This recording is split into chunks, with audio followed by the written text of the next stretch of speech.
Well, with this tweet, it is official. You probably saw it earlier today, or at least you've perhaps heard the news. Zen is officially live for this weekend's Pro Tour over in London, as confirmed by James White, but also right down here by Chris, what Chris says on the previous tweet that was responded to. Enigma won Battle-Hardened Dublin, and Prism won Battle-Hardened Jakarta. Because of those results not being in favor of Zen, and because, of course, Zen was not registered in Wichita, because of all of that, Zen is officially live. And here's why: because Zen was sitting at 991 Living Legend points. Spoiler alert, that's a lot. That's a lot of points, okay? All he needed was for someone to sneeze in his direction, and he indeed would have hit the Living Legend leaderboard and not been available to be played in the Pro Tour this coming weekend, by the way, of which is going to be happening, like I said, this weekend. I think the biggest thing we should be talking about is how much pirate stuff are going to be spoiled in the keynote. Now, the interesting thing too is the keynote, of course, was going to be given, and most likely where the pirate stuff was going to be heavily revealed to some degree. I bet you they were probably going to reveal some amount of pirate things early, so that people who are buying their world premiere tickets to Taipei would know what they're getting into. But how much is the question? So the follow-up question, of course, is how much is actually going to be revealed past that. I'm very hopeful that we get a lot of more information, because I'm really looking forward to Pirates. Spoiler alert. I mean, come on now. But either way, Living Legend leaderboard notwithstanding, Zen is not moving from this point until maybe something happens on the weekend of Pro Tour. Keep in mind, Pro Tour isn't the only point-getting opportunity for Zen Tamer of Purpose on the weekend. It's not just him. I think at this point, though, people really need to start looking at Enigma Ledger of Ancestry, because as many have deduced, she's one of the best decks in the format. We were talking about it last weekend, I guess at this point 2 weekends ago, when we were doing the commentary for the both Battle-Hardened and ProQuest in Milwaukee. And how powerful that deck is in general. It is widely regarded as one of the best decks in the format, alongside of Aurora Shooting Star. And with Enigma now sitting at 809 points plus the Battle-Hardened 25 points, she's now within, spitting distance on the weekend. If for some reason, chance, perchance she's able to win the Pro Tour and the calling and I don't even think the Battle-Hardened is actually classic constructed. I think it's like Living Legend or something like that, which is kind of funny because we can actually look at it. The Battle-Hardened is Living Legend, but classic constructed is there as well as classic constructed in the Pro Tour. If she wins those, she doesn't quite LL, but I mean, she is starting to get in striking distance. Both her and Zin being within real close numbers to actually hitting LL, and Nu's not terribly far behind.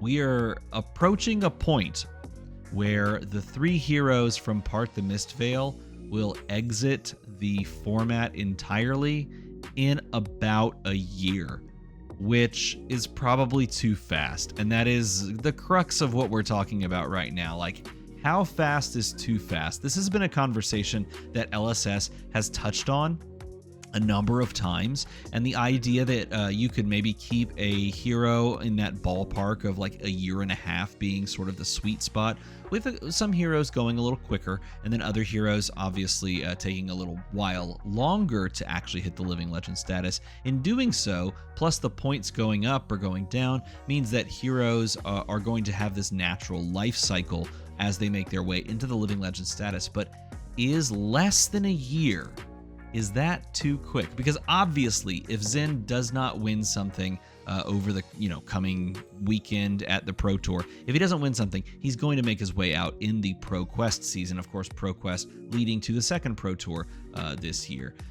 So the question remains: is it too fast? Is he moving too fast? Is Part the Mistveil moving too fast? Because there are people, I am not one of them, but there are people that love Enigma Ledger of Ancestry, and really enjoy playing that illusionist and want to experience that. But Is it one of those scenarios where if a hero is just at the top of the leaderboard in perpetuity, just playing at like, the highest top 8s of tier 1, tier 2, tier 3, and tier 4 events, is it okay for a hero to rotate this quickly? Obviously, this is not the Starvo problem. This is not the Bravo star of the show issue with any of these heroes, and they are moving at a fast pace, but not to the degree that we saw with him.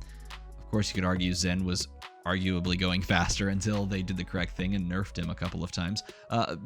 That, notwithstanding, is this speed for this set a little bit too fast? And was that set a little bit too powerful? I would argue yes. I think that set was too powerful and arguably perhaps too polarizing, I think is maybe one way to think about it as well. Because the way the meta has shook out since then, it's basically just been either you race it, or you say no blocks against new, or you have some way to deal with, like some silver bullet card to deal with a board because they have the silver bullet too. I think I'm going to look back on Part the Mistveil, a set that I bought a lot of, and I was very excited for new at first, and then Zen. Technically, I was most excited for Zen first, and doing a bunch of the kitty cat stuff. And then after I played new, I was really excited for her because I thought she was a really strong assassin. But I'm going to look back at this set and I'm going to think this was too much. It was too powerful. It was a little too far. And they needed to take a step back. Now, the question after that, because at the Pro Tour, a lot of people are also saying, and they're correctly saying it, it is kind of the Aurora show. Like, you're bringing a singular deck. Either it's Aurora or it's something that has a game plan or can beat Aurora. And spoiler alert, I'll just show you. Let me just show you. Spoiler alert. If you're looking at Talishar stats, and I know people don't believe in Talishar stats, but if you're looking at Talishar stats, I mean, and you're trying to have a positive matchup into Aurora Shooting Star, there's your line. It's Vincent. That's the lowest matchup she has. And keep in mind, I know people hate on Talishar stats, but I will say there were 41,600 games of data collected. I get it. Talishar, blah, blah, blah, people learning the game. 41.6K plays. That's kind of a lot of data. I'm just saying, it's kind of a lot of data. So like, you're like, okay, maybe we just run out like a deck that's good against Aurora. It begs the question, is Aurora a little too strong too? This is the more dangerous question. And it reminds me of when we talked about the hero that's right next to her, KO, because KO was pretty strong out the gate for heavy hitters. And then it started to slow down because, KO was good, but not so good that he won literally everything. He just won a lot of things. And then, of course, Part the Mistveil came out and he became essentially irrelevant.